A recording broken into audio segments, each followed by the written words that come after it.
Bismillahirrahmanirrahim. Assalamu alaykum, hurmatli ko'ruvchilar. Istiqlol kundalik xabarlarimizni ko'rishinglarni qarshi olamiz. Men Abdullah Yalqun.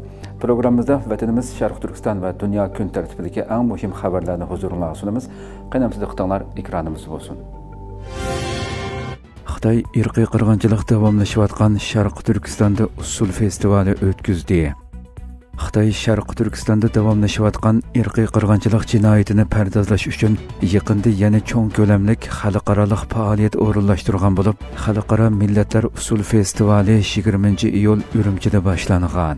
Xitoy tashviqot organi atalmish Shinjon gazetining xabarida bildirilishicha, Xitoy Madaniyat va sayohat ministrligi, Davlat ishlari mahkamasi axborot ishxonasi va atalmish Uyg'ur avtonom rayonlik hukumat birlikda o'rinlashtirgan 7-navbatlik atalmish Shinjon xalqaro millatlar usul festivali 20-iyul Urumchidagi xalq saroyida boshlangan.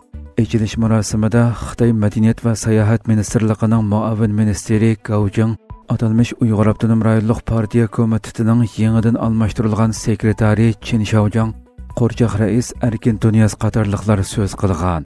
Erkin Tunyas xalqaro millatlar usul festivalining 2008-yili tunji qatim o'tkazilgandan buyon dunyoga atalmish Shinjon obrazini namoyon qilganligini, Xitoy hikoyasini yaxshi so'zlaydigan nom kartasiga aylanganligini tilga olib, mazkur faoliyatning amaliyotda Xitoyning saxta tashviqot harakati ekanligini texmo aniq ko'rsatib bergan.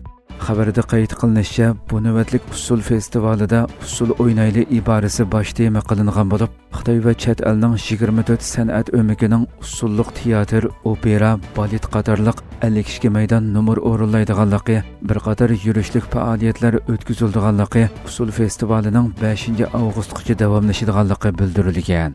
Xitoy bu qatimliq usul festivalidan foydalanib bir qator qizil operalarni bozorga solgan. Festivalga O'rta Osiyo Jumhuriyatlari, Amerika, Italiya qatorliq davlatlardan o'maklar taklif qilingan. Xitoy taratqullari yana festivalga kelgan Italiya Milan balet o'makining Urumchidagi xalqaro cho'ng bozorda qisqa numur o'rinlaganligini, ularning xalq teatrxonasida bir necha maydon o'yin qo'yadiganligini alohida xabar qilgan. Xitoy Sharq Turkistonda Uyg'urlar va boshqa turkiy xalqlarga qaratgan irqiy qirg'inchilik jinoyatini turli xalqaro yig'inlar, faoliyatlar bilan pardozlashga urinayotgan bo'lib, yaqinqi bir necha yil ichida ko'plagan xalqaro yig'ilishlar Sharq Turkistonga o'rinlashtirilgan. Har qaysi davlatlarning shirkat korxonalari, organlari va turli sohalardagi muassasalari Xitoyning bu saxta tashviqot harakatiga bilib-bilmay tang moslashmoqda. Microsoft shirkati Xitoy xakerlarining hujum usulini oshkorladi.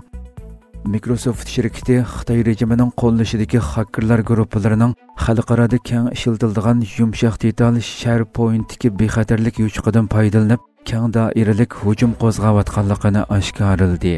New York vaqti gazetining bugungi xabarida bildirilishicha, Microsoft shirkati seshanba kuni o'zining bexatarlik blogida bu haqdagi uchurlarni e'lon qilib, Xitoy rejimiga chetishlik bo'lgan oz deganda 2 Xitoy hacker guruhining Microsoft shirkatining mahsuloti bo'lgan SharePoint yumshoq detaldagi yutuqlardan foydalanib, ishlatuvchilarning kompyuter sistemasiga maxfiy so'qinib kirganligini muayyanlashtirgan. Mazkur yumshoq detalni Amerika hukumat organlari va dunyodagi nurg'un shirkatlar ishlatmoqda ekan. Microsoft shirkati uzun yillardan buyon Xitoyning Sig'ir Tayfun bo'rini va Ruxsar guli Tayfun bo'rini deb atalgan 2 xakerlik guruhini iz qo'g'lab tekshirib kelganligini, bu guruhlarning izchil tariqada Amerika, Yevropa va Sharqiy Osiyodagi hukumat, davlat mudofaasi, inson haqlari, ma'arif, taratqu, moliya va meditsina sohasiga munosabatli tashkilotlarni va shaxslarni nishonlab kelganligini ta'kidlagan. Microsoft shirkati yana Boran 2603 deb atalgan yana bir hacker guruhining hujum harakatiga qatnashganligini, bu guruhning Xitoydan kelgan tahdid ekanligini asosan jazmlashtirganligini bildirgan.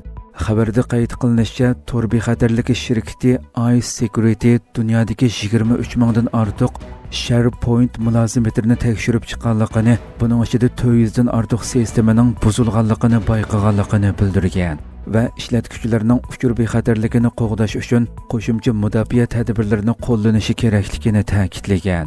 Xitoy Tashqi ishlar ministrligi bayonotchisi chorshanba kuni muxbirning bu haqdagi savoliga javob berib, aloqador voqeadan xabari yo'qligini, Xitoyning izchil holda xakerlik faoliyatlariga qarshi turib kelganligi, shundaqla boshqa davlatlarning tor bexatarligi masalasidan foydalanib, Xitoyga qarshi surkishiga yo'l qo'ymaydiganligi haqida jar soldi. BlackRock shirkati Xitoyga sayohat qiladigan xodimlarining shirkat uskunalarini ishlatishini chekladi. BlackRock shirkati xizmat munosabati bilan Xitoyga sayohatga boradigan xizmatchi xodimlaridan vaqtliq va oriyatga olgan telefonlarni ishlatishni, shirkatning xotira kompyuterlaridan bo'lsa yiroq turishni talab qilgan. Dunyodagi eng chong mulk boshqarish shirkati hisoblanadigan mazkur organ xodimlariga shirkat tarafidan tarqatilgan iPhone va iPad qatorliq uskunlarni ishlatishni man'iy qilganligini bildirgan.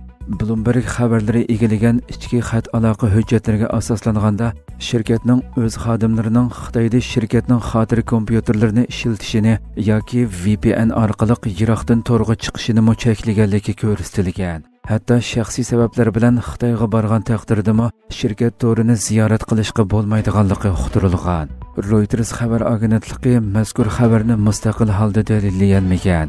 BlackRock shirkati bo'lsa bu haqdagi savollarga texnicha javob bermagan.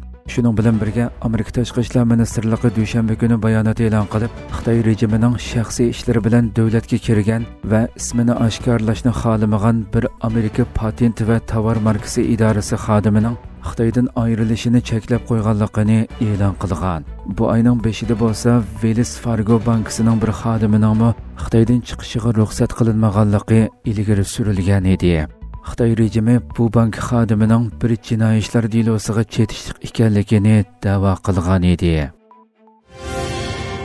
Turkiya Angliya bilan Yevropa kurashchi aeroplani haqida kelishim hosil qildi. Turkiya ilg'or kurashchi aeroplan Yevropa kurashchi Tayfonni ishlatuvchi davlat bo'lish yo'lida muhim bir qadam tashlab Angliya bilan kelishim imzoladi. Turkiya bilan Angliya chorshanba kuni Istanbulda o'tkazilgan xalqaro davlat mudofaa sanoati yarmankasi doirasida bu haqda bir hamkorlik kelishimi imzolaganligini jakarladi. Mazkur kelishim Turkiya davlat mudofaa ministri Yashar Güler bilan Angliya davlat mudofaa vaziri John Haley o'rtasidagi yuqori darajalik uchrashuvdan keyin imzolangan bo'lib, bu texnik keng doiralik davlat mudofaa hamkorligiga qarab tashlangan muhim qadam hisoblanganligi bildirildi. Turkiya davlat mudofaa ministrligining bayonotida mazkur kelishimning Turkiyaning Yevropa kurashchi aeroplanini o'z armiyasiga saplash yo'lida Angliya bilan hamkorlashishning yo'l xaritasini sezib berganligi qayd qilindi. Mazkur hamkorlik kelishimi Prezident Recep Tayyip Erdo'g'an bilan Angliya bosh vaziri Keir Starmerning telefon suhbatida kelishim jarayonini muzokara qilganidan bir kun keyin imzolandi. Turkiya, Germaniya, Angliya, Italiya va Ispaniya birlashib ishlab chiqargan 40 dona Yevropa kurashchi aeroplanini sotib olish uchun suhbat elib bormoqda. Anqara bu aeroplanlarni sotib olish talabini tunji qatim 2023 yil martda o'tirg'i qo'ygan edi. Germaniya ta'minlagan zapchastlar bilan Angliyada ishlab chiqariladigan Yevropa kurashchi Tayfun aeroplani dunyodagi eng ilg'or ko'p iqtidorli kurashchi aeroplanlarning biri deb qaraladi.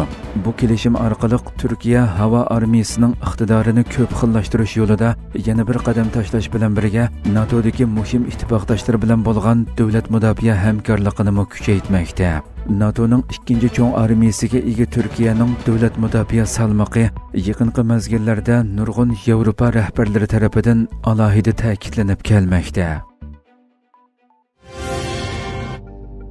Hurmatli ko'ruvchilarimiz, shuna qilib bugungi xabarlarimiz mush yerda oxirlashdi.